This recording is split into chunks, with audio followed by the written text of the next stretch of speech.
All right, folks, welcome to another White House press briefing. The White House is set to address the media very soon, but right now the Pentagon is doing their press briefing pretty much at the exact same time. You guys know how much I love that, right? These people doing everything at the exact same time. But that's what's happening. So the White House press briefing and the the Defense Department press briefing is going on right now. So let's see. Facilitate in some way transfer of armor from Eastern European NATO member countries who would have tanks or other armor that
All right, folks, so this is a live look at the White House right now.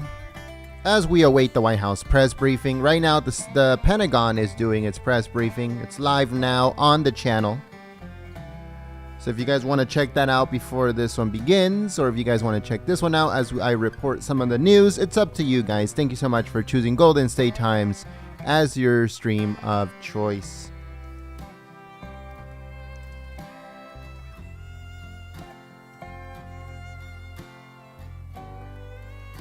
So there's a lot of stuff going on in the news right now. I don't know if you guys remember last week when Governor Greg Abbott of the great state of Texas said that he was going to be busing illegal aliens into Washington, D.C. because of the failures of the Biden administration at the border. And he wasn't joking around. The first buses have arrived in Washington, D.C. So we're going to be talking about that just a little bit here.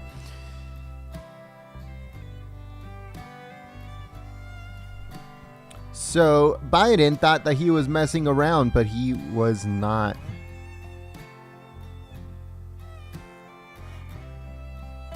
Just give me 1 second here.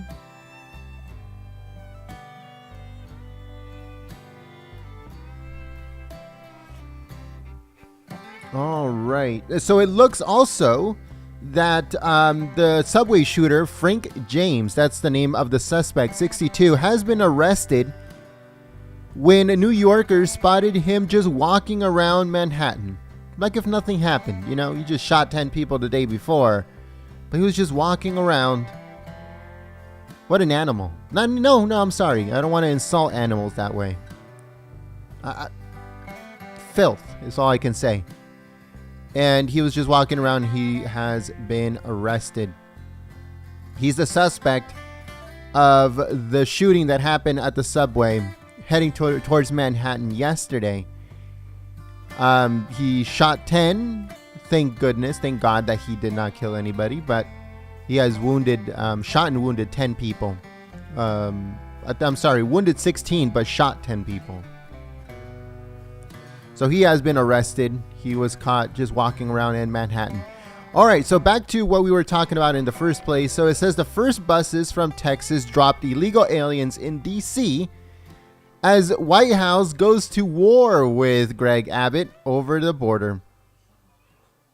So it says that Jen, the one that you're about to watch, spew out her propaganda and lies, slams redundant inspection of truckers, causing 5-hour delays at crossing at the U.S. border. So yesterday we reported on our website, goldenstatetimes.com, that truckers coming from Mexico were going to start protesting. They were going to start blocking the border, keeping stuff from coming in and out, including people. And Greg Abbott said, so what? I don't care. That's the whole point. The whole point is for us to block the border so drugs won't come through, illegal aliens won't come through. We can care less if you block the border. That's what we want. We want to build a wall. And if you guys want to build the wall using your trucks to help us, then by all means, do it. So it says that the first group of illegal aliens bust in from Texas have arrived in Washington, D.C. after Greg Abbott's new immigration plan to fight back what he says is the federal government's lax border policies. It's Biden's lax border policy. It says the Republican governor announced last week that he will direct the Texas Division of Emergency Management, or TDEM, to charter buses to send illegal aliens released from federal custody into Texas to Washington, D.C. Drop them off at the White House. That's what they should do. They should park right in front of the White House and just completely start dumping every single one that they release. They should just dump it in front of Biden's door and tell them, hey, look, do you guys want asylum? Do you guys want free housing? Do you guys want free phones and everything else that comes with the Biden administration? Well, knock on that door right in front of you guys. Go to that house right there and knock on the front door. Because that is where the guy that wants you here, that is where he's at, and that's where you should ask for your stuff. And let's see what happens.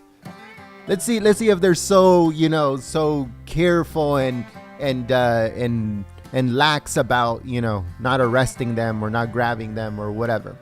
Let's see what happens. That's exactly what they should do. It says the first buses pulled up around 8 a.m. on Wednesday, just blocks away from the Capitol building at Union Station. In front of the building that houses Fox News, NBC, and C-SPAN. It says the migrants had come from the Del Rio sector in Texas and had traveled to the U.S. border from Colombia, Cuba, Nicaragua, and Venezuela. After the bus arrived, migrants got off one by one, checked in with officials who cut off the wristbands which they were wearing, and they were let go. It says a second bus is currently en route to Washington, the governor's office said in a press release. Some had predicted that the governor was bluffing, and legality of his plan was still in question. The White House dismissed it as a publicity stunt, and Texas GOP State Representative Matt Schaefer called it a gimmick.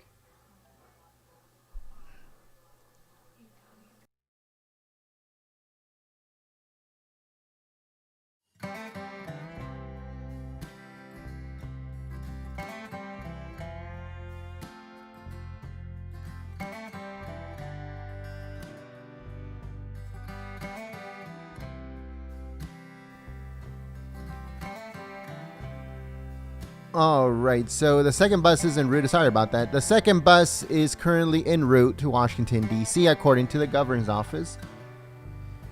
So Texas GOP State Representative Matt Schaefer should be kicked off of his position for being a rhino. But hey, they're making a lot of progress right now. A lot of illegals are being dropped off in Washington, D.C., and they're just a couple blocks from the U.S. Capitol and then a couple blocks from the White House. But like I said, that's what they should do. They should drop them off right in front of the White House and say, hey, the guy that's going to give you all your free stuff, including free housing, money, phones, probably even laptops with free internet, is right there. Just right in front. Just go knock on that door and you guys will probably be able to see him. And that's exactly what they should do. So most definitely, Jen is going to be talking about this. Jen is going to be saying, oh, it's illegal, blah, blah, blah. And in reality, Greg Abbott is not forcing anybody. He's just saying, hey, do you guys want a free ride? We're going to take you guys exactly where they want you. And he's dropping them off in Washington, D.C. There is a picture of a tweet by Fox News' John Roberts, the extreme leftist maniac. And it says, Texas Governor Greg Abbott carries out his pledge to transport illegal aliens to Washington, D.C. The bus is pulled up right in front of the building that houses Fox News, NBC News, and C-SPAN.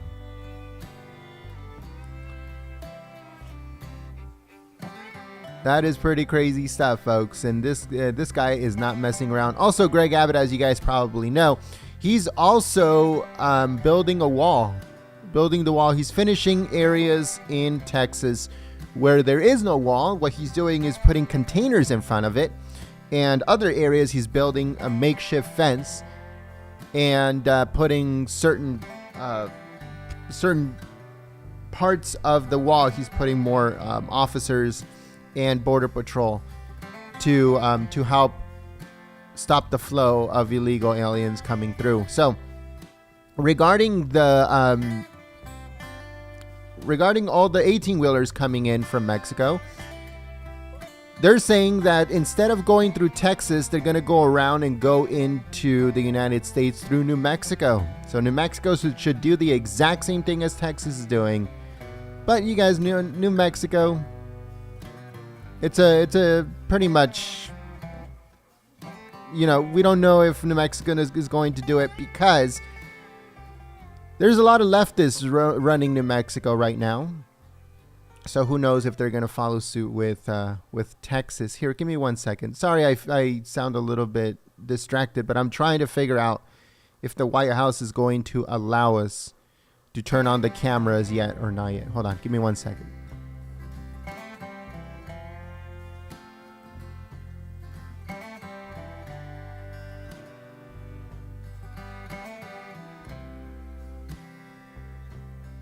So we're trying to see if the White House is giving us the green light to turn on the cameras.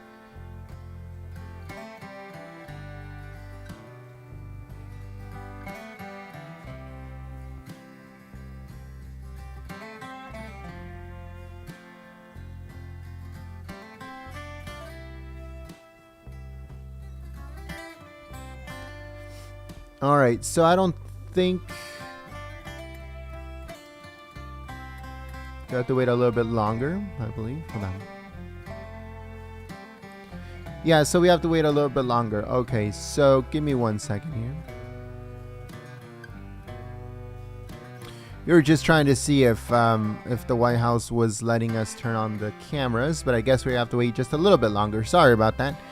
All right, so all of the trucks coming in from Mexico are being told that they're going to have to wait, sometimes even up to 24 hours before they can cross. They're doing a lot more checks, making sure no illegal aliens are somehow in compartments on those trucks, making sure that there's no drugs on those trucks. So they're doing very, very thorough checks going into Texas.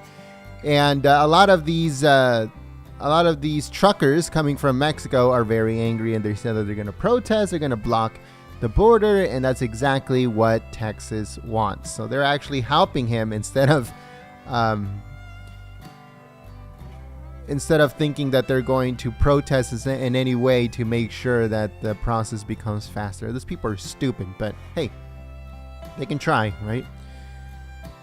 All right, so once again, the suspect from yesterday's shooting has been arrested in Manhattan. Greg Abbott has been dumping illegal aliens in Washington, D.C., where they belong. And, yesterday, I don't know if you guys saw this, but a bird poops on Biden while delivering a speech of pure propaganda and pooped right on him. It says bird poops on Joe Biden during infrastructure speech in Iowa. And people started trolling him by saying he was just talking shit on Twitter. That's funny. poops right on him. You know, you can't blame the bird. He just saw nothing below him. He's like, okay, this is a good place to drop one, and that's exactly what he did. There was nothing there that was going to fall on anyways. It's just Biden. So this is very interesting stuff going on in California. And this is pretty much for the people in California that thought that they were super protected, right? So they're saying that 17 LA street gangs are sending out crews to follow and rob the city's wealthiest members. So the city's wealthiest citizens are now being targeted by gangs. So it says more than a dozen. Here, hold on. Let me turn this down a little bit. So it says that more than a dozen LA street gangs are targeting some of the city's wealthiest residents in a new aggressive manner, sending out crews in multiple cars to find, follow, and rob people driving high-end vehicles and wearing expensive jewelry, just like a third world country. In a third world country, let's say like Mexico, you go and you can't wear anything. You can't wear chains, you can't wear jewelry, you can't wear rings, because if you do, they'll snatch it from your neck, they'll cut off your fingers, they'll rip it right off of your wrist. They do not care. That's why you're not supposed to wear any jewelry and all this stuff.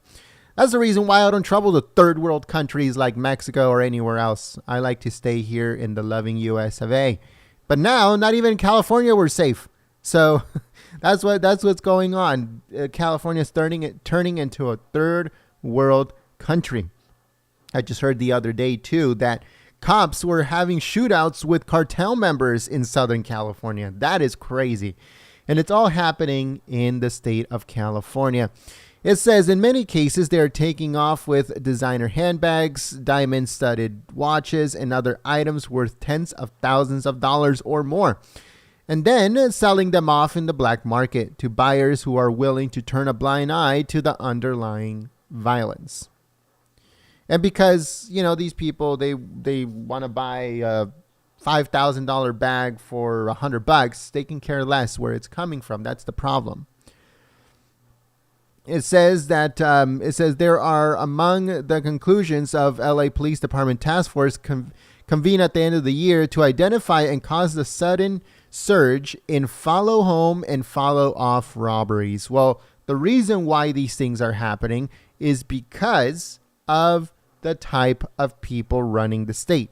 Gavin Newsom is a complete and utter idiot. He doesn't know what he's doing. Well, he actually does. He wants to help these people. He wants to help these gang members and thieves and criminals, because here in California they protect the criminal and they penalize the law-abiding citizen. That's the way that it works here in California.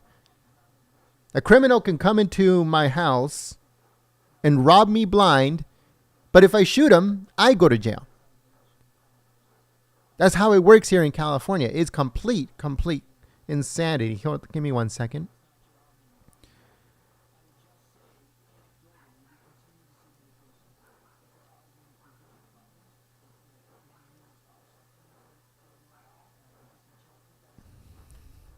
I'm just trying to check to see if...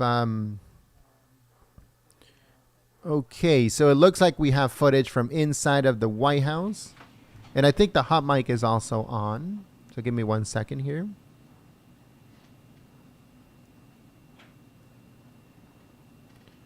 All right. So the White House is allowing us to turn on the cameras.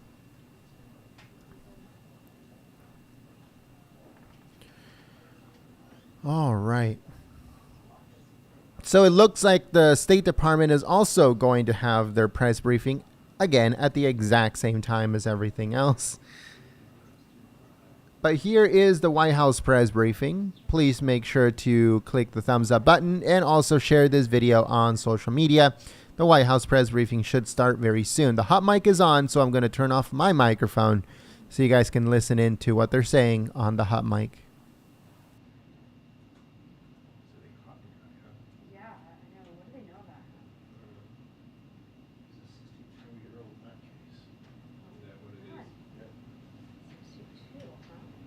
disturbing videos on the internet somewhere.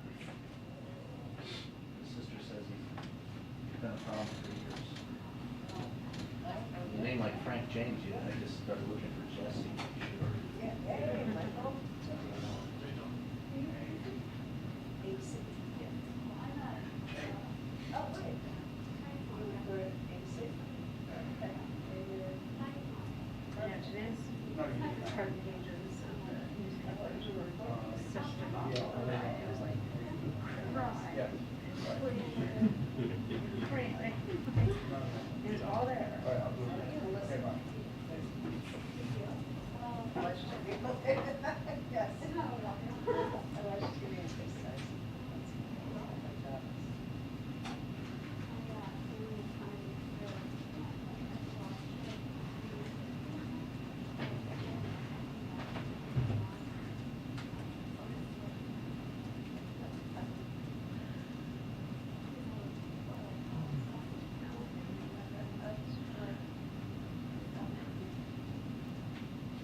As soon as the binder opens, yeah.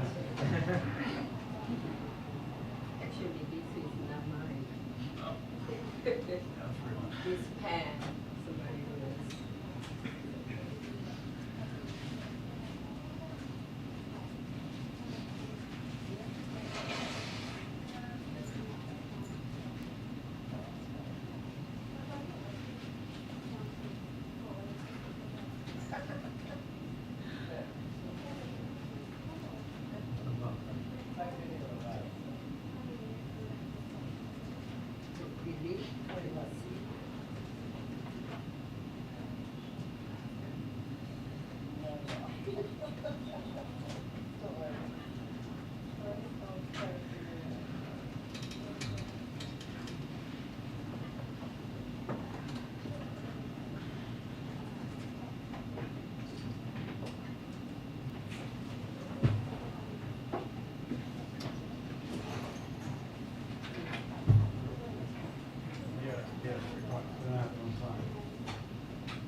All right, folks, so the White House press briefing should begin in just a few moments. Make sure you guys please share the live stream on social media. And don't forget to click the thumbs up button.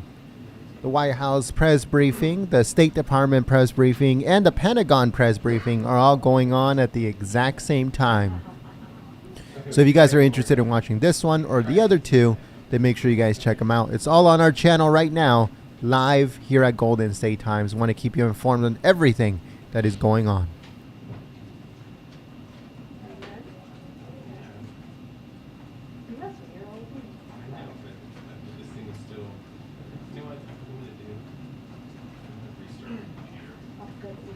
Wait, no, wait. Just a second. The painting. I can definitely set 3 Apple products. Oh, that's a good little size. Do you mind if mine is a bit heavy.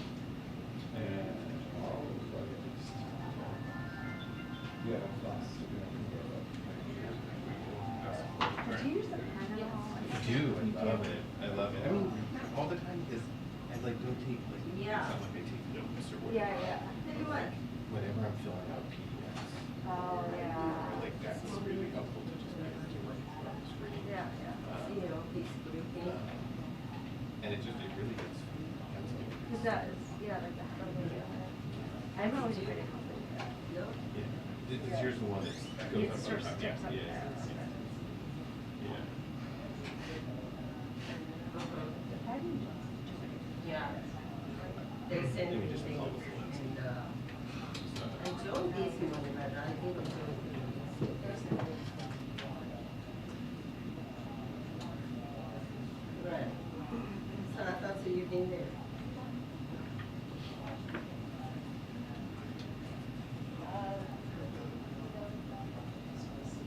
Oh, did you cover the vice president? I didn't know.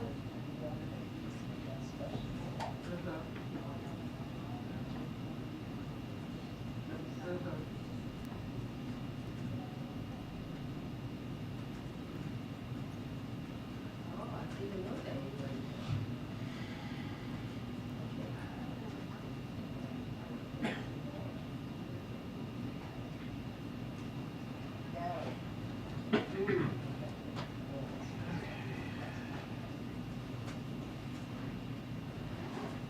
Uh-huh.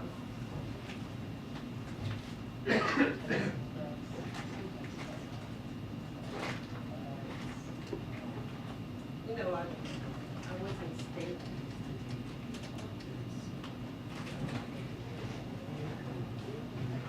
Yeah, I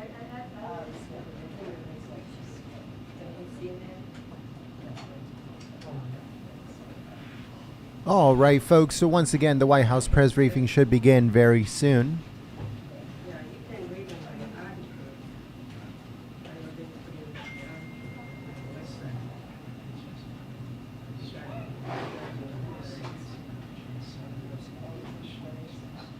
Seriously, why did he pick 2 patients?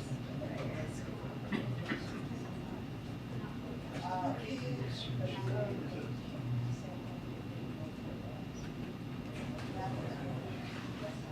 You said I didn't go last year. So I will be there.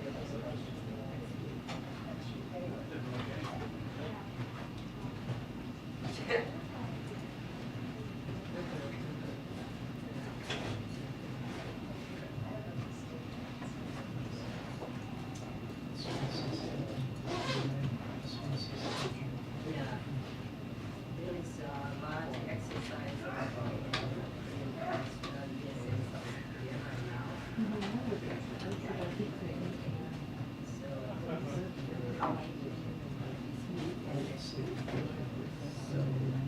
In my, that's totally been my big thing. Perusing the symbols and symbols that I have in this area and just Yeah. reminding myself. It's all good, Yeah, right? but everybody asks me why you didn't come here. Because I have so many things to do. You know that. I have just one body. Wait. Okay. I'm gonna just take care of myself. Yeah, I'm going to hear research. Oh, yeah. So you ask her the I just didn't know that. Technically like 3:30. Hi, friends. How Hello. are you doing? Okay. Great. So,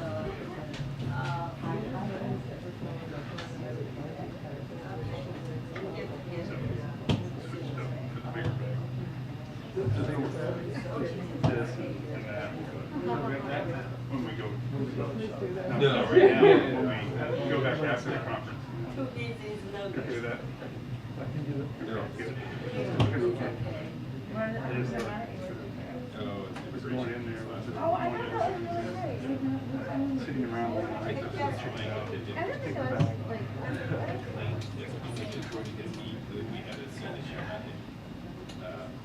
Saying that the White House can't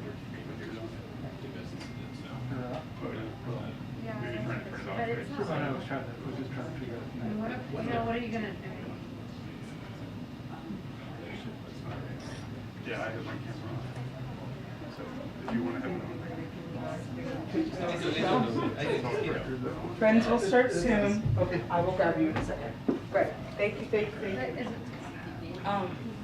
But if he access Probably the best thing. rating is 30. Yeah, I'm gonna text you and then I'll come grab you guys. Okay, great. Thank you. Yeah. Yeah. Also, I think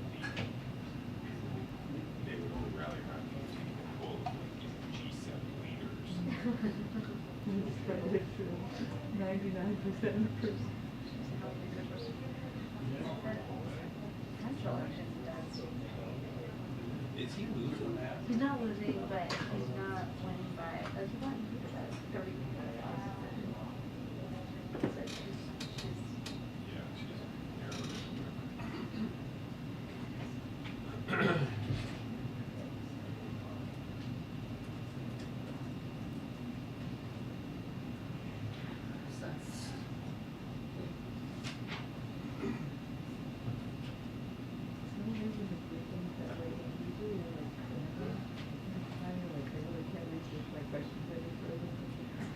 I'm reading Dr. Spears' Dragon.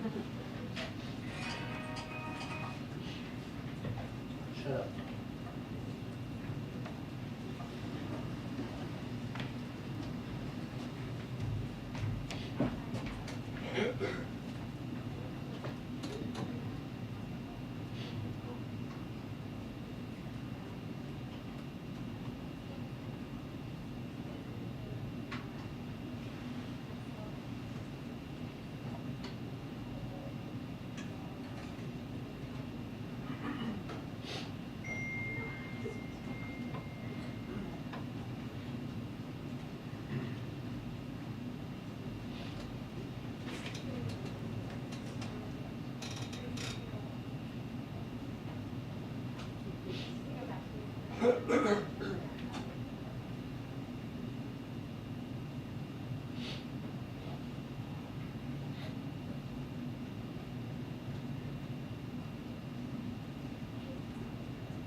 Oh, I'm actually full tomorrow. I'm like travel. Oh, you are? Yeah, yeah. Oh, okay, so you're going to North Carolina? Yeah, yeah. That'll be fun. Yeah, no, that would be good, but normally like in Oh, right, right, right. No.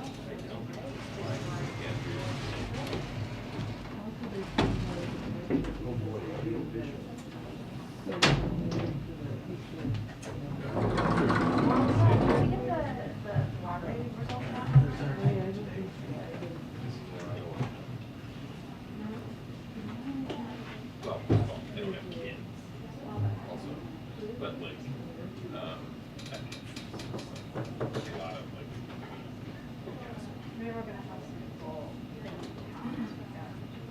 volunteers. I signed up for that.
Soul's resting today.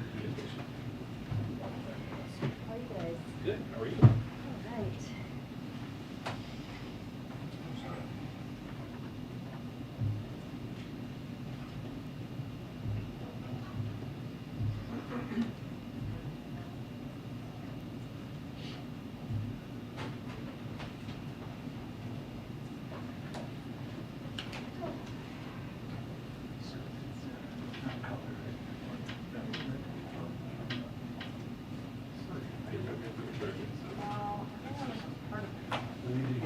If you need to have extra.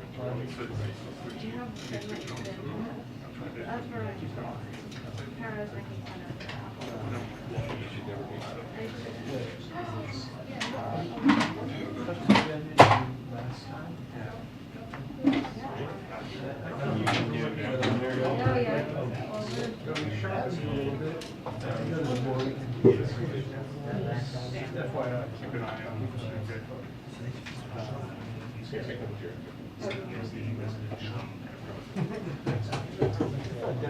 No, I'd be curious to halfway through, something sharpened up. Maybe it was just a long time. I'm not plugged in. That will happen shortly. well, it's pretty solid. It seems like. Yeah.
Haven't been, Generally, that's right. You're stuck with me.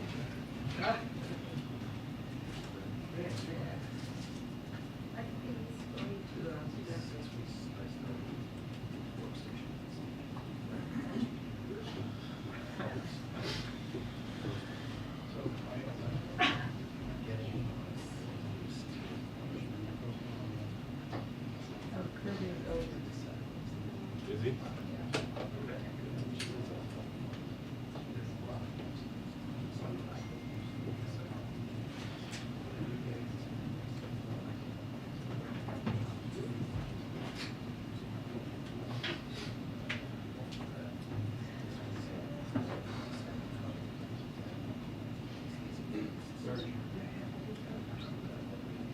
Yeah.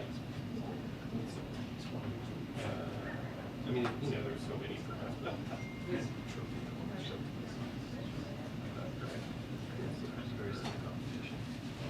I mean, here's 30.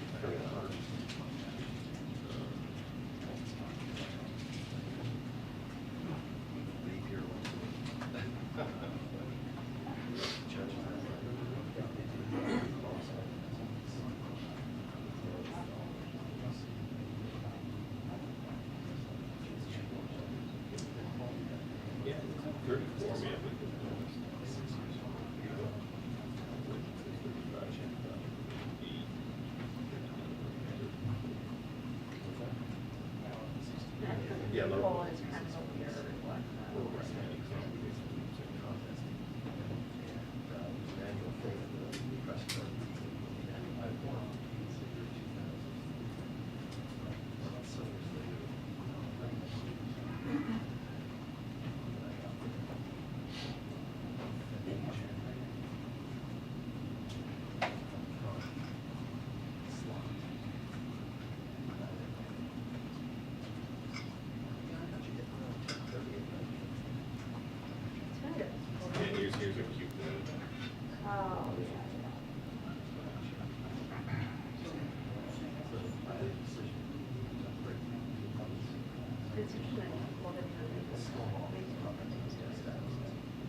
That's great.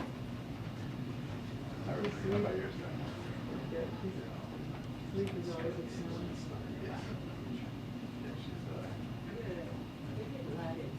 How old's your daughter? How old is it? You're entering the fun part. Yes.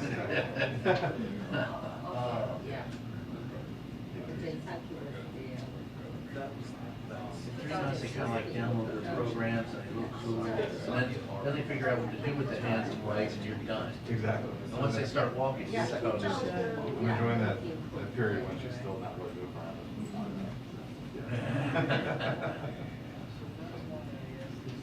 You're first? Congratulations.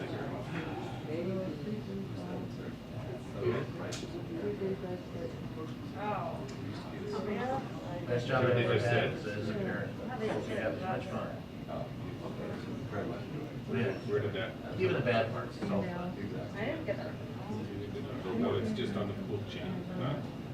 Why do they do that? Do they understand that only like only like 10 people get that email? So what's happening now? Are they waiting for that press? No, yeah, just kind of, you have any agreement, anyone to use your seat, it's an agreement with them. So I think our first question should be, given the fact that you're waiting for the State Department and the Pentagon to make its argument. Okay, thank you.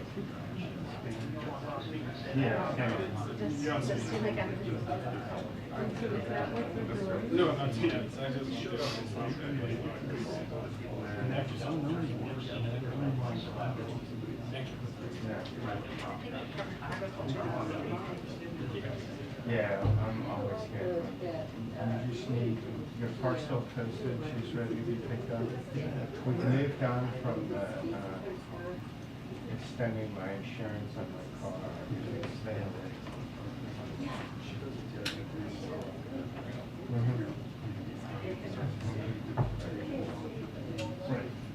Right.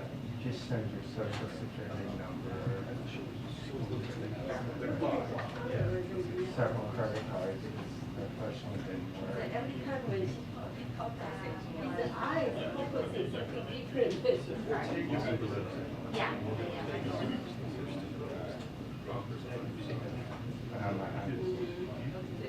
And I have to think about it twice. I think about that. 3, 4 years old. Are you interested in the job? It's something different. It's more easier. And you really check the point. She's still checking it. Okay, it's nice to see something like that. Yeah, it's true.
Yeah,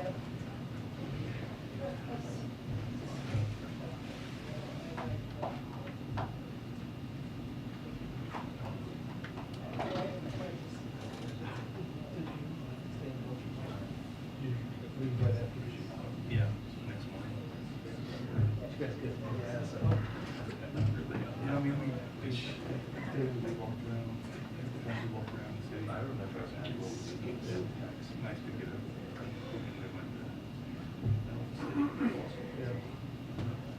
So it was nice. Yeah, we never really ate well. The NATO was too kind of stuff. Yeah.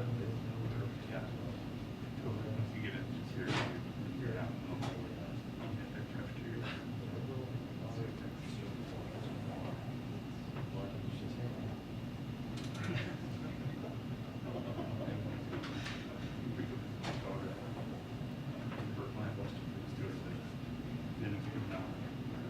Oh, nice. She's there as 3 more weeks. Is she part of your daughter? She's doing artistry residency in Berlin. So you don't meet her in Venice?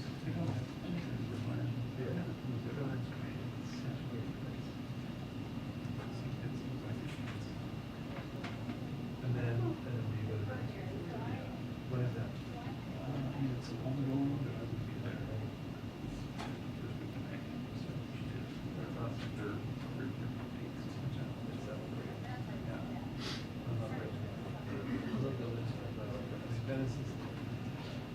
Maybe it'll be a little bit the touristy season, it gets really shit. But it's still. I tell you, it's great. The food in Venice.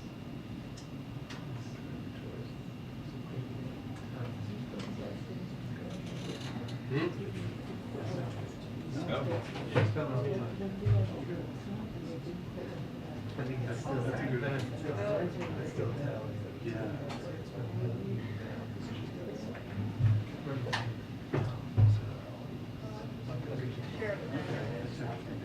No, I know. I got my jeans on. Oh, yeah, you gotta get, show them stuff like that. If you have a second. I think, you know,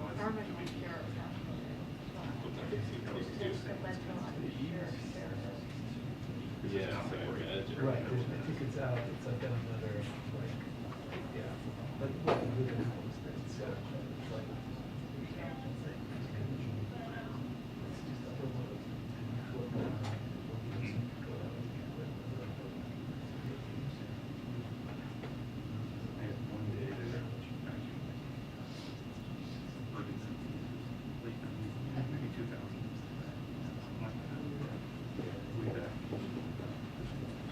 Really has so good. Is she an artist or a writer?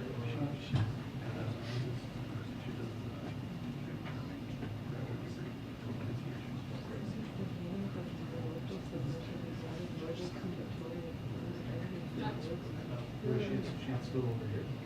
Syracuse. Yeah, that's where Amanda was.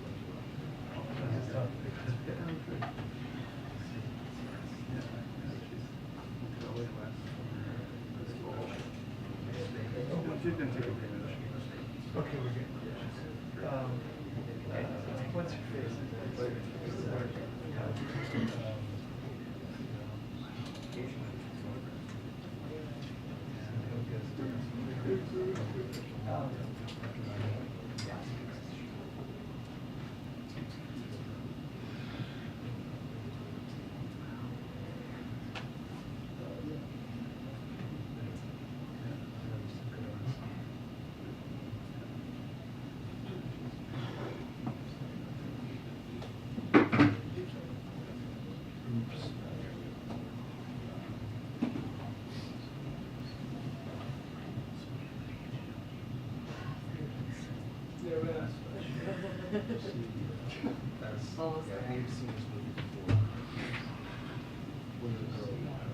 Girl.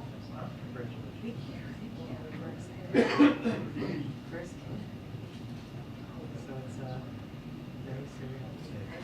Don't get the diabetes. Oh, what are you talking about, Those man? things are coupon programs. They're the source of all dark, they're the source of all dark matter. Yeah. They're like your two things. We're getting close. Okay. Unfortunately, we had a dog look at the detector and it's the source for it. Oh, man, that sucks. Well, we don't have a dog, so there's that. Yeah. They waiting for John. No. Oh, yeah. No, it's, I once was on the Mitt Romney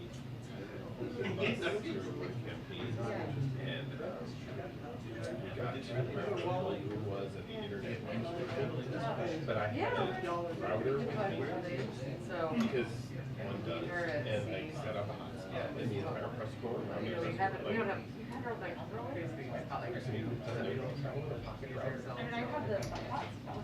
We had no just that one. Oh. As soon as he was Like a travel router. that happens. Actually, I did, and my wife did, so I wrote, I went. Yeah. So many plugs. I do think I was the one sort of Adapters. led the discussion about that. I would too, I do that. We'll see. Girl names I do find. Do it personal, and I personally like I these. realized I'd forgotten all of it. They used to, but it did, they do it. Yeah, like he was actually filed for They do it. the whole week. That's what I hear. That's pretty impressive. Lisa's computer blew up once.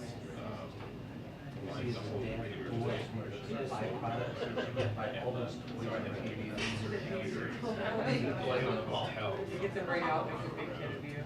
She never, Well, she she didn't would, get much in to this day, she would remind me that I fixed it. Oh, wow. Maybe, but It's really fun. this one.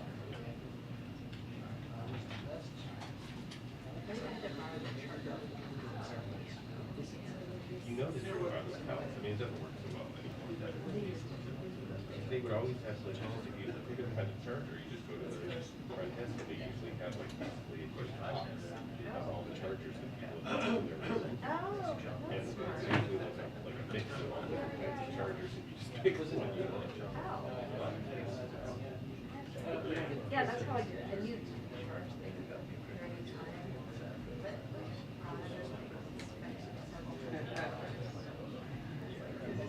But,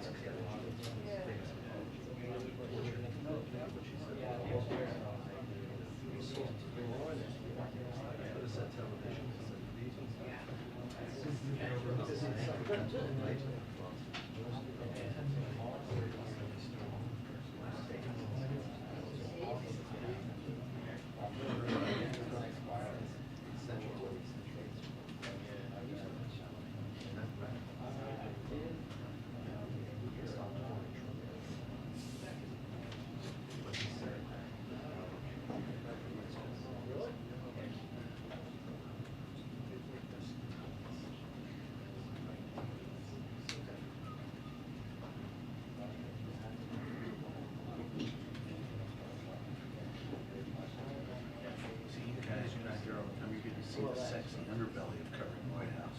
Sitting here for endless amount of time waiting. So Phil has got some crazy excuse to not be at work for If you're lucky, you'll see him out for Slacker is he? totally slacking out. Right? So cool. No, I haven't. Is there It's a really, photo of yeah, her? I will show you.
Well, that might be it.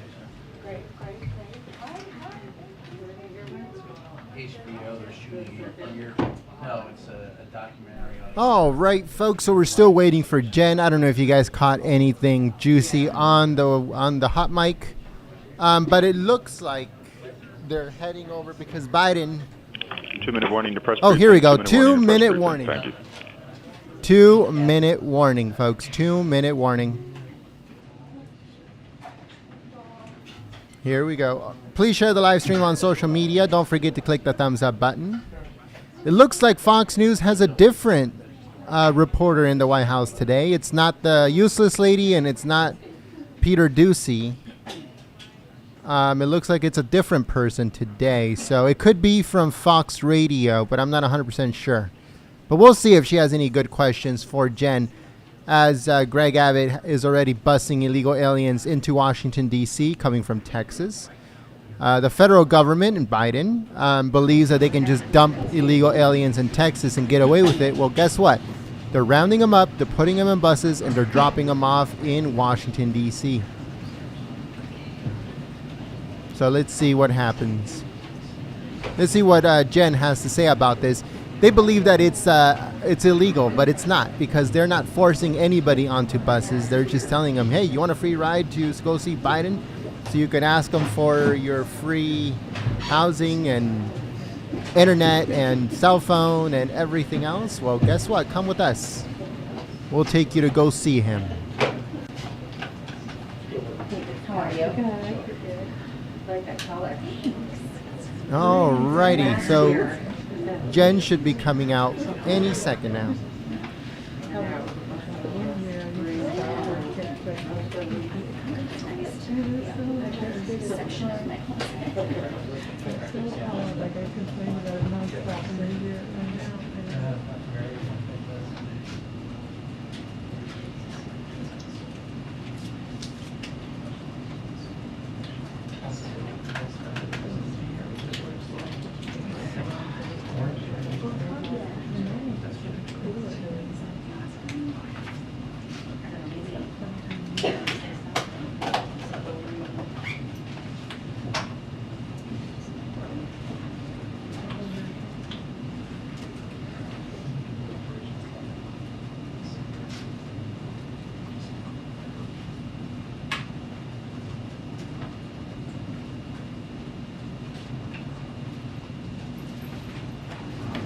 Hi, everyone. No. Okay, a lot going on today. All right, couple of toppers to kick us off. Tomorrow, the president will travel to Greensboro, North Carolina, where he will visit North Carolina Agricultural and Technical State University for a tour of their new Harold L. Martin Senior Engineering Research and Innovation Complex, which opened in February. North Carolina A&T is the largest historically black college and university in the nation and the largest producer of African American undergraduates in engineering and with master's degrees in mathematics, statistics, and engineering in the country. NCA&T is also the alma mater of EPA Administrator Michael Regan and two of the president's recent appointees to his board of advisors on HBCUs. Since January of 2021, President Biden and members of his cabinet have prioritized visits to HBCU campuses across the nation, and the Biden-Harris administration has invested an unprecedented $5.8 billion in these critical institutions, with more to come this year. The president will meet faculty and students who are studying robotics and cybersecurity, and I'll talk about how investments in the Bipartisan Innovation Act can help build on the remarkable progress we've made over the last year in getting our economy back on its feet through the American Rescue Plan, and in laying a foundation for an economic renewal that's made in America through the Bipartisan Infrastructure Law. Throughout his visit, the President will highlight the domestic manufacturing strategy and regional investments in areas such as advanced manufacturing and clean technology. He will discuss how Greensboro's economy and educational institutions are reinventing themselves for legacy industries to 21st century industries, and will benefit from the package of the Bipartisan Innovation Act, which will make historic investments in R&D, innovation, and manufacturing in America. That means stronger supply chains, more manufacturing jobs, and lower prices for consumers as we break up the bottlenecks like semiconductor chips that have driven inflation over the last year. 473,000 manufacturing jobs have already been created on the President's watch. He wants to build on that success by passing the Bipartisan Innovation Act to create more good-paying jobs and lower prices for working families. Also wanted to note that today, during Black Maternal Health Week, Vice President Kamala Harris will convene a first-ever White House meeting with cabinet secretaries and agency leaders to discuss the administration's whole-of-government approach to reducing maternal mortality and morbidity. In December of 2021, Vice President Harris announced a historic call to action to improve health outcomes for parents and their young children in the United States. Today, the administration is making additional announcements as part of our continued response to that call to action. The announcements include 11 states and the District of Columbia working with the Centers for Medicare and Medicaid Services to expand Medicaid coverage through the American Rescue Plan from 2 months to 12 months following a pregnancy. CMS's birthing-friendly hospital designation, which would assist families in choosing hospitals that have demonstrated a commitment to maternal health, will go live with initial quality measures in the fall of 2022. Final piece, and then we'll get to your questions. Since before taking office, the President and his team have made finding highly qualified judicial nominees who are devoted to the rule of law and our Constitution and who ensure that the federal bench more fully represents our country a critical priority. Last week, you all saw the Senate's bipartisan history-making confirmation of soon-to-be Justice Ketanji Brown Jackson, a judge with the strongest credentials imaginable, with the backing of law enforcement and many of the most respected retired conservative jurists in the country, and it earned some of the strongest public support of any Supreme Court nominee in recent American history, tying Chief Justice Roberts during his confirmation. This morning, the President announced his first round of judicial nominees since Judge Jackson's confirmation, bringing the total number of nominees he has put forward, including Judge Jackson, to 90. A number of these picks, if confirmed, would also make history. For example, Judge John Lee would be the first Asian American judge to ever serve on the Seventh Circuit of Appeals, and Nancy Maldonado would be the first Hispanic woman to serve as a federal judge in Illinois. The President is very proud of all of the nominees he has announced in office, 72% of whom are women, 30% of whom are Black, 21% of whom are Hispanic, and 19% of whom are from the AAPI community. With that, let's get to your questions. I'll promise to reduce the toppers next time. That's my deal. Go ahead. Thanks. On the President calling what's going on in Ukraine genocide, what changed? What did the President see? What did he hear in the days between saying they were simply war crimes and this genocide? Well, he called it a genocide yesterday, not once but twice actually, because as he said yesterday, it's becoming clearer and clearer each day that it is Putin's aim to wipe out the idea of being Ukrainian, that we're seeing greater brutality increase day by day. And some of that, I will note, is because we're gaining greater access to areas. We have more intelligence on what's happening in areas.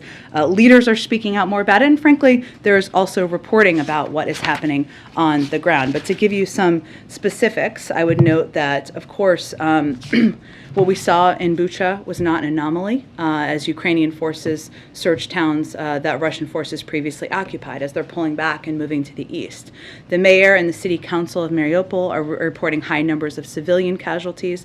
The train station attack just over the weekend killed more than 50 civilians. The UN has recently recorded 4,450 civilian casualties, all just since February 24th, and the real number, we believe, is likely much higher.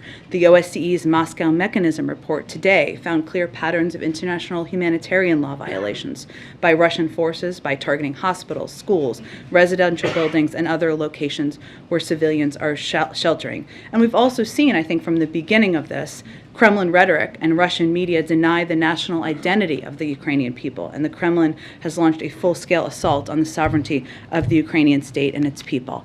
So the president was speaking to what we all see, what he feels is clear as day in terms of the atrocities happening on the ground. As he also noted yesterday, of course, there will be a legal process that plays out in the courtroom, but he was speaking to what he has seen on the ground, what we've all seen in terms of the atrocities on the ground. And as a follow-up, might he call on Germany to impose a natural gas ban, given what he said? Well, we've been in ongoing discussions with our European partners, including Germany, but it is a decision they will make, and the president certainly supports their right to do exactly that. Go ahead. Thanks, Jen. A question about the president's conversation today with President Zelensky. Did they talk about the possibility of moving U.S. diplomats back into Ukraine? I don't have more details of that. I will tell you that our objective is to do exactly that. And we, of course, assess in a process that's led by the State Department, security considerations, who the right personnel to go back first would be, and that certainly is something the president would like to see, but I'm not aware of him providing an update on that today. Also, President Zelensky tweeted that he and the President Biden, agreed to, quote, enhanced sanctions. What does that mean? Additional sanctions, the consideration of additional sanctions, and that's certainly something we're continuing to consider, and the president conveyed that as well. And then back to the question about genocide. Last week, Jake Sullivan was here at this podium. He said we have not yet seen a level of systematic deprivation of life of the Ukrainian people to rise to the level of genocide. So is it now the White House position that you have actually seen a level of systematic deprivation that would qualify as genocide? Well, the president spoke to that twice yesterday, and of course he's the president, and we are here to implement his views. And then finally, has the U.S. or any non-governmental partner had any ability to assess with any greater certainty that any kind of chemical or nerve agent was actually used in Mariupol? We don't have any update on that at this point in time. Go ahead. Thank you, Jen. Following up on Nancy's question, did anyone know that the president was going to use the word genocide in his remarks? It seemed like a passing remark or passing reference in a broader conversation about inflation. Well, he's the president of the United States and the leader of the free world, and he is allowed to make his views known at any point he would like. So it was not scripted then? It wasn't pre-planned? Again, I think we shouldn't misunderstand who he is and where he stands in the totem pole, which is at the top. Okay. And then on the call today, can you clarify one other thing? There has been some reporting that the helicopters were not going to be part of the package, and then they went back into the package. Can you clarify if the call with Zelensky was the was the thing that put those helicopters back in the package? So on this, I know there's been some different reporting and confusion, so I appreciate you asking. We are, of course, in constant conversations with the Ukrainians, as is evidenced by this morning and the 2-hour call that Chairman Milley and Jake Sullivan had last week on what they need and how we can be helpful. It was unclear for a while from their side whether they wanted additional helicopters. We have provided them helicopters in the past, and today they made clear they wanted them in, so we said, great, there are helicopters in the package. The first bus of migrants arrived in D.C. today. Texas Governor Greg Abbott making good on his promise to send migrants to the president's doorstep. I think you previously called it a publicity stunt. Is that still the view of the White House? Can you give us any reaction to this busload of migrants arriving here in D.C.? Well, these are all migrants who have been processed by CBP and are free to travel, so it's nice the state of Texas is helping them get to their final destination as they await in their outcome of their immigration proceedings, and they're all in immigration proceedings. And then on your statement this morning, you had mentioned in that statement that the truck inspections have led, that Governor Abbott has been conducting, have led to disruptions for the food and automobile supply chains and rising prices for families. So is the White House blaming Greg Abbott for inflation? Well, I think we're trying to state the facts of what another political stunt that we're seeing happen and the impact of it. And what we're seeing is right now, factually, there's over $1 million in trade crossing over the U.S.-Mexico border every minute. These actions are impacting people's jobs and the livelihoods of hardworking families in Texas and across the country. That's not a political statement. That's a statement of fact. I'd also note that what we're seeing with these unnecessary inspections of trucks transiting ports of entry between Texas and Mexico are significant delays. which are resulting in a drop in commercial traffic of up to 60 to 70% in some ports. And that is significantly impacting the local and regional supply chains to the point that trade associations, officials, and businesses are calling for the Texas governor to reverse this self-inflicted gridlock. I'd also note that CBP officers are very good at their jobs, and Texas DPS does not need to replace CBP at the southern border. CBP has conducted a record number of drug seizures with more than 900,000 pounds of narcotics seized just in FY 2021. So the economic impact here, something that people of all political stripes are calling for a reversal of, is something that we think is significant and we felt should be shouted out. And then last one, does the White House still view inflation as transitory? That is the view of the Federal Reserve and outside economists, and they all continue to project it will come down this year. Go ahead. Yeah, Jen, just to make sure we're clear, first of all, on the question of genocide. Because I know sometimes in the past the president's expressed his own opinion about issues. It's not necessarily been U.S. policy. So is it the U.S. policy that genocide is being committed in Ukraine, or was that the president's personal beliefs? Well, there is a legal process, as the president said yesterday, that will be undergone and will happen. And he wasn't getting ahead of that. He was speaking to what he feels we see on the ground. But regardless of what you call it, what our objective now, as evidenced by the enormous package of military assistance we put out today, is continue to help and assist the Ukrainians in this war, and one where we see atrocities happening every single day. Is there any concern, though, that the president's views on things differing from what the actual policy is once it's gone through all those legal channels, that could be confusing to world leaders when the president's saying one thing but the policy isn't necessarily Well, how would it yet? impact the outcome? Yeah, well, I mean, once there's a genocide being committed in a region, other countries would treat that in a certain way if that's In what the way? policy. I guess as far as how the way leaders would try, decide how they're going to respond to that. So, and I don't know. Well, typically a consideration of genocide takes years. I mean, look at, there are many past examples, and if you look at even Uyghurs, right, and what we've called out happening in China, that took many years to call out. That hasn't meant we've provided a range of military assistance. What we are doing now is we're trying to prop up and support Ukrainian leaders. There are other, and the military, of course, there are other leaders who have, in the world, who have said something similar to what the president has said recently, because they're also seeing the atrocities on the ground. I don't know that it's changed policy or confused anyone. I think they're speaking all from what they are seeing with their own eyes as we look at the visuals of what's happening on the ground. So you don't see kids in there. And then just a quick follow-up from a topic from last week. Following the president's exposure to House Speaker Pelosi, did he ever receive any post-exposure prophylaxis like monoclonal antibodies, which are approved from the FDA in certain circumstances for people who've been exposed If to you're COVID? immunocompromised? Immunocompromised, He's people at not. high risk. Yeah. He's not immunocompromised, so no. Right. So he did not receive any treatment. He's not immunocompromised. Okay. Go ahead. Thank you, Jen. Earlier today, Treasury Secretary Janet Yellen said countries that are currently sitting on the fence amid Russia's invasion of Ukraine risk facing isolation from the global economy. Were those comments aimed at any specific countries, and can you speak to whether the administration is considering secondary sanctions on countries that do not comply with the restrictions the administration has imposed on Russia thus far? Well, I think certainly we consider a range of options if countries don't abide by the sanctions we've implemented, right? And that is something we certainly will continue to watch. I don't have any projections of that, fortunately, at this point in time.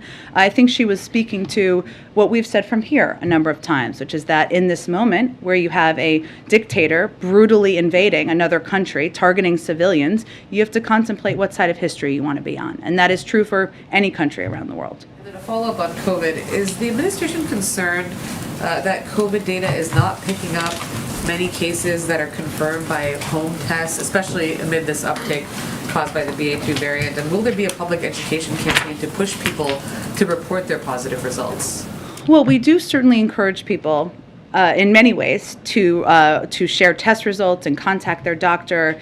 because they may be eligible for Paxlovid or other therapeutics if they test positive. We also know that that a number of people who test positive are at home, just recovering at home. So we're certainly encouraging people to do that. But what I would note is that what the CDC continues to track very closely are cases that are reported where they've seen severe disease, hospitalizations and deaths. And those reports are coming directly from hospitals and states. And what we're seeing from those reports are the lowest levels of hospitalization since the start of the pandemic. So we certainly encourage people to report. Anyone who lives in this area knows, or if you have apps on your phone, you often get apps about or alerts about close contacts, or if you've been near people, or calls from your county health people if there are reports in your neighborhood. We encourage people to do that, but our focus, as the CDC has conveyed over the course of the last weeks, is really on severe disease, hospitalizations and deaths, what we can do to reduce those. We're fortunately seeing lower numbers, even as we've seen an uptick in cases. Go ahead. Thanks. I spoke to former NSC Chairman Robert O'Brien on Friday. He says most Republicans and most, if not all, Democrats are on board with the current Russian sanctions. However, he had two criticisms. He said that one, planes should be provided to Ukraine, and two, that full sanctions should be implemented against Russia and Putin immediately. Your thoughts in response to that? I don't have a direct response to Robert O'Brien. What I can tell you, and I'm sure he's aware of this, or maybe not, I don't know, that we have implemented a more significant and crippling sanctions package, financial sanctions package, than has ever been done on any large economy in history. So I would certainly point to that. In terms of his view as a private citizen, I guess, at this point, on planes, we've spoken to that in the past. If other countries want to provide planes, we're not standing in the way. We've made an assessment about what the Ukrainian military needs and what they are trained on to use, and what would be effective in the transport of it. That continues to be our assessment. I noticed that the helicopters were on the table. Are U.S. warplanes provided to Ukraine, or even the mix from Warsaw, from Poland, are they off the table completely? We've never said they were off the table. What we've said is that we had concerns about the Polish proposal, about how they would be transported. And our military made an assessment about that, a risk assessment about the benefits and the risk. That assessment hasn't changed. We've provided helicopters in the past. Is there any way around that? Is there? I don't have any more updates for you. Go ahead. One more question on Ukraine. After President Biden said he does believe that Russia is committing genocide, the French president came out and said that he warned against an escalation of rhetoric. Do you have any response to Macron? I don't. On COVID and this extension, this 2-week extension of masking on public transportation, can you help us understand some of the science behind this? Why 2 weeks? Sure. What difference can be made in such a short amount of time? Sure. Well, this assessment was made, and I know there was a statement that was put out by the CDC, and certainly would point to that. But as they're continuing to monitor the spread of BA2, the BA2 subvariant, which now makes up more than 85% of U.S. cases, what they're looking at is that since early April, there's been increases in the 7-day moving average of the cases in the United States. So what they're trying to do is give a little bit more time to assess its potential impact, the rise of the cases have on severe disease, including hospitalizations and deaths, and the healthcare system capacity. And their assessment from a medical standpoint, a data gathering standpoint, is that 2 weeks would give them some additional time to do that. Now, at the end of that 2 weeks, they can determine what's next after that, but that is that assessment they made so that they could gather more data of the rise of this subvariant. So should we then expect, and should the public expect, sort of more of these kind of short-term extensions? It's a good question. I just don't want to make a prediction of that. I think it depends on how they evaluate and assess the data over the course of the next 2 weeks, and they're trying to provide regular, transparent updates to the public. And it does seem that the president has been tested every 2 or 3 days for the past week or so. Any update on whether he was tested today? I can check and see if there's an update and get that to all of you. He does have a regular testing cadence, of course, so that is determined by his doctor, and it's typically a couple times a week. Go ahead. Thank you. A quick follow-up on the issue of the genocide designation. I think you just said that a legal process would be undergone, but I think the State Department spokesman, Ned Price, just said that it was the U.S. government is contributing to the Ukrainian Prosecutor General's office's inquiry into whether Russia has committed genocide in Ukraine, but had not initiated its own. So I appreciate your opportunity to rephrase. It would require a legal process. As the president said yesterday, he's not trying to prejudge a legal process. He was speaking to the atrocities he saw on the ground. Why not? Why would the U.S. initiate its own, inquiry into that issue? It's a determination, again, made by the State Department and others who are lead these efforts, and certainly it's one we will continue to assess. And just a quick one on the issue with Greg Abbott. Is the White House planning to do anything to alleviate the supply chain disruptions or pressure him into rescinding the order? Well, obviously our preference is that he rescinds the order, and it's not just our preference, it's the preference of a number of trade associations, officials, business leaders, and others who are seeing the direct impact on commerce and on the economy and on business in the community. So beyond that, I think our effort today was to highlight what the impact is and how this is not a step that is in immigration policy or addressing root issues at the border. This is one that is hurting, has having a negative economic impact on people who work and live in that community, and the over $1 million in trade crossing over the border every day. Go ahead. Jen, 3 times now the president has made comments about the war that the White House or he himself subsequently said did not reflect U.S. policy or legal determination, when he said Putin is a war criminal, when he said that Putin cannot remain in power, and of course his comment about this being genocide in Ukraine. Does this not send a signal to the world that there kind of is an asterisk next to anything that the president says? Well, when the president ran, he promised the American people he would shoot from the shoulder, is his phrase that he often uses, and tell it to them straight. And his comments yesterday, not once but twice, and on war crimes are an exact reflection of that.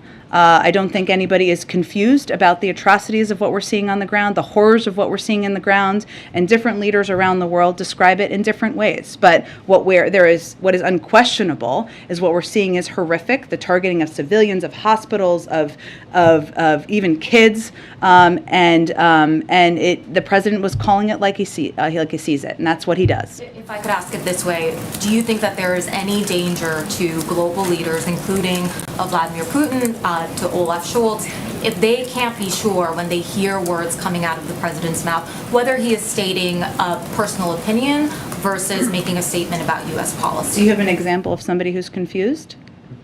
A leader? Well, I think my colleague brought up Emmanuel Macron responding and saying, the use of the language genocide he sees as rhetorical escalation. President Putin is brutally targeting civilians and brutalizing a country right now. So this president, was speaking to what those atrocities are and what he is seeing on the ground. A number of other leaders have done exactly that. It does not change policy in the sense that we've seen these atrocities, unfortunately, for weeks now, and we're going to see more as Russia pulls back from parts of the country. So what our focus will continue to be, and the focus of leaders around the world, is to continue to escalate our military assistance, our security assistance, as we did today in providing a range of weapons that we have not even provided to them in the past. And that, I think, is what the Ukrainians are most focused on, and I think the global community is most focused on, how we're responding and how we're helping them. Could you explain, so if the U.S. were to legally determine that what is happening in Ukraine is genocide, what would the sort of legal obligations from the United States be at that point? It doesn't change a policy. There would be an international effort to explore that, and an investigation at an international level. Those often take many years. And nothing has changed in terms of the president not wanting to send in U.S. troops to Ukraine? Correct. Nothing has changed. Go ahead. Thank you so much, Jen. 2 questions. One on policing. In Grand Rapids, Michigan, police just released the tape of an individual who was shot and killed by police. I understand it happened while you were on the podium, so you have not seen it yet. But I wanted to see if you believe the president will watch that, and the NAACP is now calling on the president to sign the policing executive order. Is there any update that you can provide about that? Well, on the last piece, the president absolutely wants to do exactly that. And it has to go through, it just takes some time to go through a process, but his intention is absolutely to sign a policing executive order into law, or not into law, but sign it with his authorities.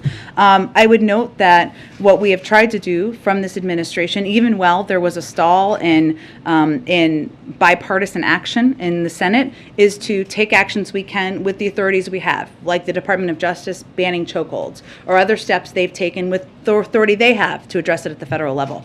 I've not seen the video. Thank you for prefacing that. I've not seen it yet. I don't have a prediction of if the president will watch it. I assume it is something that will be covered on television, and I can check and see if there's an update for you. And then I just had a follow-up to MJ's question. Sure. When you're talking about the president sort of, and I should preface this by saying the world and we are all still getting to know this president. He has been around for a while, but we have not seen him in the role as president for a while. And so can you tell us when should we interpret his words as his reaction versus U.S. policy? He's the President of the United States. He speaks for the United States. There's also a legal review and process that is important to take place in the case of genocide or war crimes. So we're trying to provide as much information on that as possible. Any tips that you can provide, or any sort of, any giveaways that this is the president talking about what he's seeing and his reaction as a human versus, the United States government is now going to do X, Y, and Z because I have determined. Well, I think what's important to understand is that determination, or whatever you label it, doesn't change policy. What we are doing right now in terms of the amount of security assistance we're providing, including the new package today, goes far beyond what we have done in many cases where we have called it genocide. So there is not a direct trigger in that way. And if that's helpful clarity for anybody, happy to provide it. But he is the president. He speaks for what our policy is, and I would take his words for exactly what they are. Go ahead. Today, Ukraine's President Zelensky said after the call that they agreed to, quote, enhance sanctions. That's something that did not come up thus far from you or from the President. Can you give us any guidance on what those enhanced sanctions mean? What does that mean? Sure. So someone may have asked this earlier, which is, of course, fine. What he was referring to, and the president agreed, yes, we're continuing to consider a range of sanctions, a range of ways to hold President Putin, his circle, the economy, the financial sector accountable. There will be more to come, but that was part of their discussion today. Yes. No new specific sanctions? Not today. No, they just had the discussion. There's no new announcement today. Has there been any increased conversation at all in terms of doing anything around the carve-out, specifically on sanctions on energy? I know that there have been continued carve-outs on energy. We haven't taken anything off the table, as you know, but I don't have any update on that at this point in time. Go ahead. Thanks, Jen. Just one on Texas. Right before you came out, Governor Abbott announced that they're halting some inspections on that side of the border, and instead there'll be some inspections conducted in Nuevo Laredo, the Mexican state that borders Texas. I don't know if you had seen that or want to have a chance to respond to it. Not yet, and I don't have an assessment on the impact, but I think the overarching view from not just us, but again, trade associations, officials, and businesses is that these are unnecessary inspections and that they are impacting the economy. I don't know I can't gauge from here what the economic impact will be, but I'm happy to take a look at that or have our economic team take a look at that. Sure. Go ahead, Patsy. Thank you, Jen. So I'm going to try again on the G20. President Biden has indicated that he wants Russia to not participate in the G20. We know that. We also know that he said that the forum cannot be business as usual. However, I'm hearing from G20 diplomatic sources that they feel that it's unfair to have the issue of Ukraine really overtake the forum, which has an economic mandate, and it does have economic goals, including pandemic recovery, sustainable economic development, and so on. So my question is the U.S. still willing to work with G20 partners to ensure that these goals are met and that the summit is salvaged? Well, the summit is in 7 months. Am I correct? Yes. Okay, so that's a lifetime. It takes a lot of months for... That is a lifetime in diplomacy, though, I will say. And it is not uncommon for events that are impacting the global community, as Ukraine is, and the Russian invasion of Ukraine, to play a central role at international forum. And their economic recovery and rebuilding and reconstruction is going to be something that the global community is going to be involved in and address. But the agenda has not been set. I don't think we know at this point how dominant Ukraine will be or not be. It depends, I'm sure, on where things stand at that point in the world. Well, the agenda hasn't been set, but the presidency has already set these 3 main pillars, and they have nothing to do with Ukraine or Russia. So I guess what would be the administration's response to these criticisms that say disinviting Russia or including Ukraine as an observer really just disrupts the summit's agenda as well as divide or create a rift among members? I think I would say that Russia and President Putin have shown himself and themselves to be a pariah in the world, and the president's view is that he has no place at international forum. The inclusion of Ukraine does not mean it's only about the battle on the ground. We're going to need to rebuild Ukraine. Ukraine has just applied for EU membership. I can't determine for you what that will look like in the final stages, but there's a lot of topics that can be discussed, and Russia's actions and President Putin's actions make them a country and a leader that the president does not feel should participate in an international fora. One question on China. So U.S. Trade Representative Ambassador Tsai said in a recent interview that in the long term, the China trade challenge will actually eclipse the crisis in Russia today. So is the administration concerned that the war in Ukraine takes away your focus and resources to meet the challenges from China? We're not. I mean, how the U.S. government is set up, as you know, is that we have experts and in every area, right, working simultaneously at the same time. Yes, the war in Ukraine is a big issue that we're very focused on. This president is very focused on. There's an entire team focused on Asia at the State Department, the Defense Department, the National Security Team every single day that is not involved in that war. So I can assure you and assure everybody that we are able to walk, chew gum, and do multiple layers of diplomacy at the same time. On the genocide. Is that a GPS direction? I appreciate it. Is it? It's okay. I need directions everywhere, so I appreciate it. Go ahead. Again, European diplomats, officials we are talking to are saying this escalation of words has an impact because it makes the prospect of future peace talks with Vladimir Putin very difficult or impossible. So is the president, by using such words, conveying the idea that there will never be any possible talks with Putin and that the only way the war can end is military capitulation? No, and I would just dispute that argument or that notion. Peace talks is something we're always going to support. The president, Secretary of State, or National Security Advisor are always going to support, and we support the Ukrainians in that effort. I think it's unlikely that President Putin is going to decide not to participate in peace talks because of some words that came out of the mouth of the President of the United States. He's going to decide to participate in them if it's in his interests.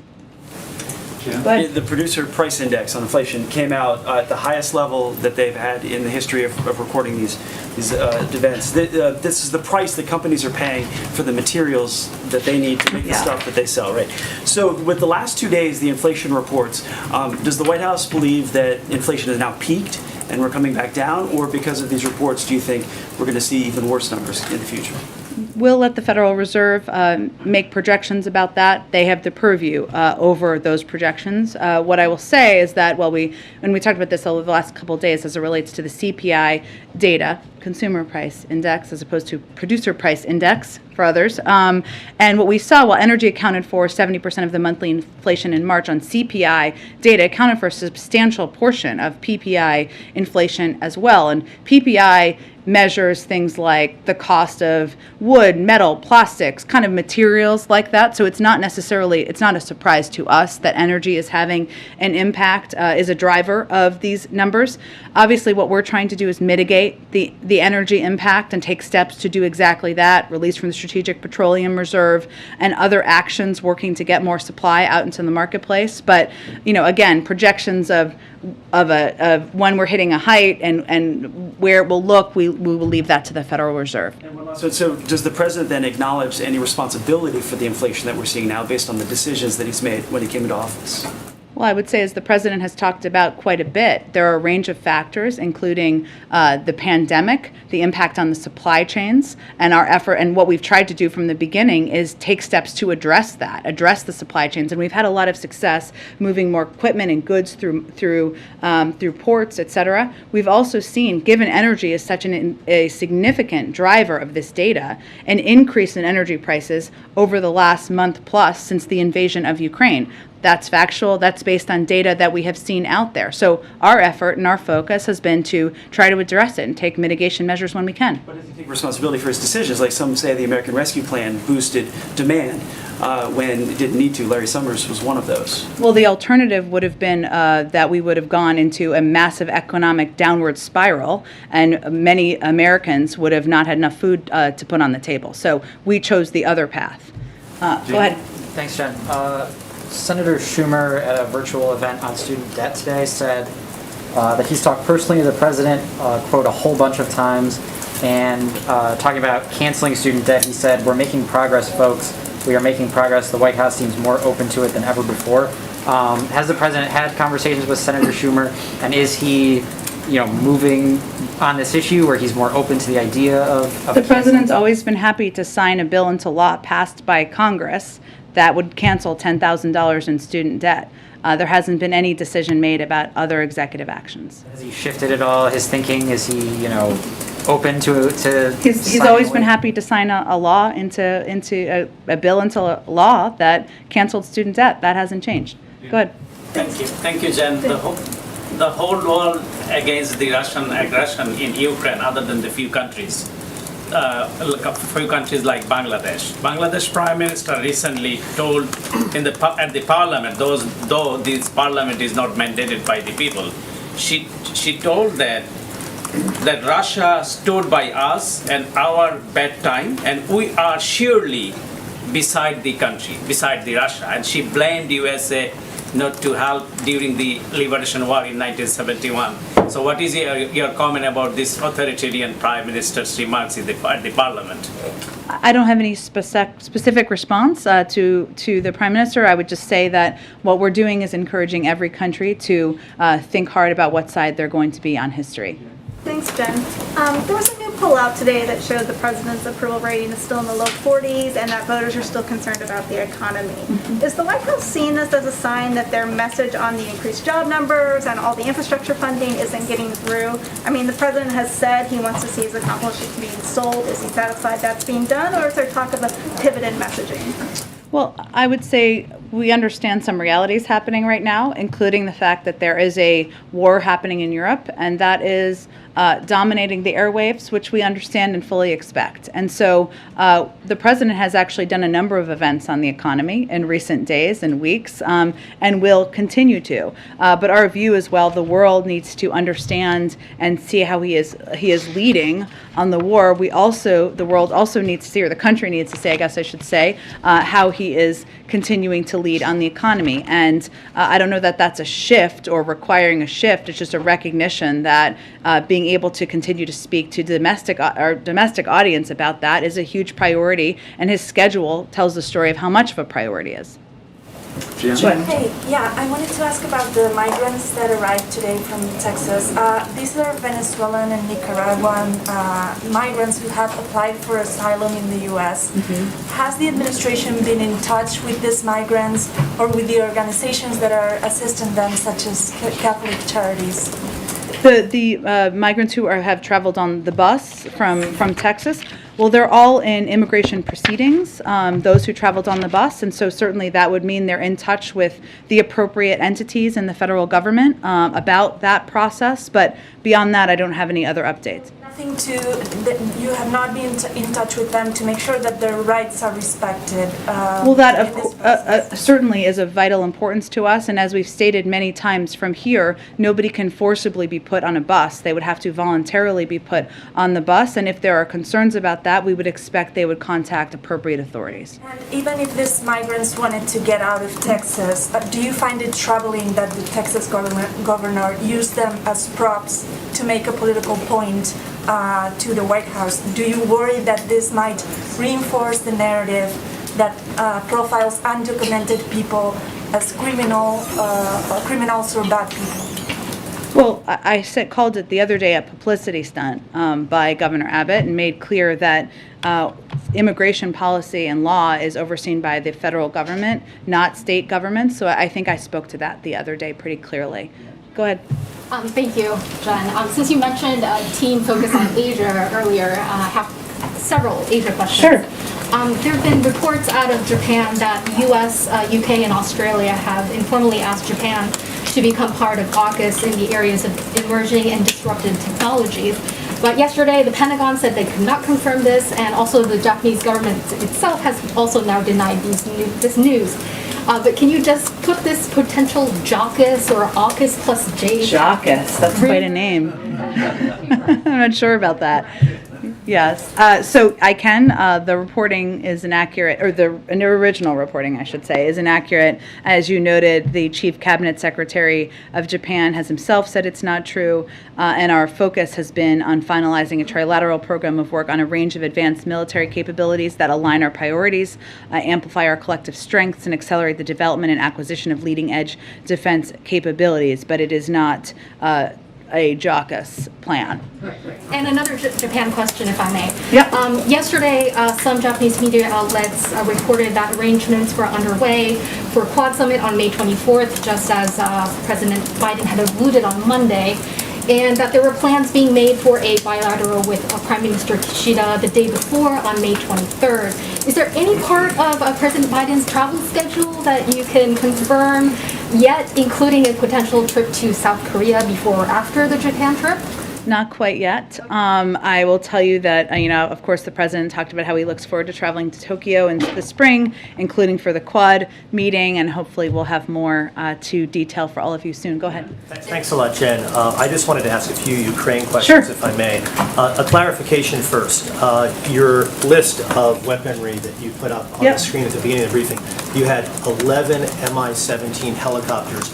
Generally, there are two versions of that helicopter. One's a transport version, the other one is an armed gunship. Which version are you supplying to? I'm happy to get greater clarity from the Department of Defense. Obviously, because of the earlier questions, you noted it was, do they want them, do they not want them? They were just added back in, so we'll see if there's more detail. Thank you. And then on sanctions, when I hear the possibility of more sanctions being brought against the Russian government, perhaps individuals in Russia, I'm just a little confused that you haven't thrown everything at Russia already. What's left, and why haven't you thrown everything at Russia already in terms of sanctions? Well, there's always more that can be done on the sanctions front. Additional financial institutions, there's always secondary sanctions. There's a range of steps that can be taken.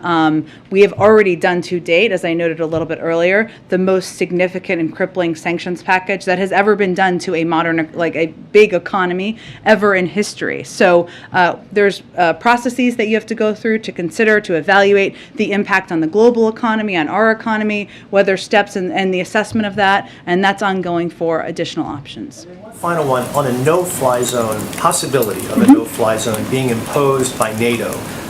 Sometimes spokespeople like you, Jen, you say all options are on the table. Is that an option that is ever going to be on the table? We have never conveyed from our end that it should be on the table.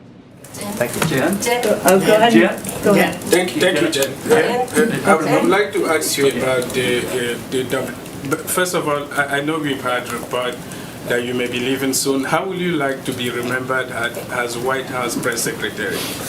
Well, one day I will not be here, either to spend time with my kids or because the president fires me, hopefully not the latter. At that point, I'm sure I can reflect on that. The WHO DG said today at the press briefing that the way the West, the world is treating the crisis in Ukraine and the crisis in Yemen, in Ethiopia and elsewhere seems to be different.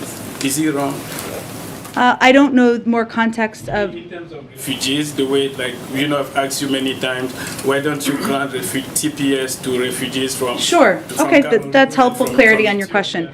That's a process that is overseen by the Department of Homeland Security, and an assessment is made through that that process. So I don't have any updates for you on that. I know you keep saying that, but are you not supposed to lead the way? Like, these are people who are suffering. Ethiopia is unstable. Tens of thousands of people have been died. And we have spoken to that a number of times from here, from the State Department, from the Defense Department. All I'm conveying to you is that there are processes that happen through the interagency, and I don't have an update on the status of TPS designation. Thanks, everyone, so much. All right.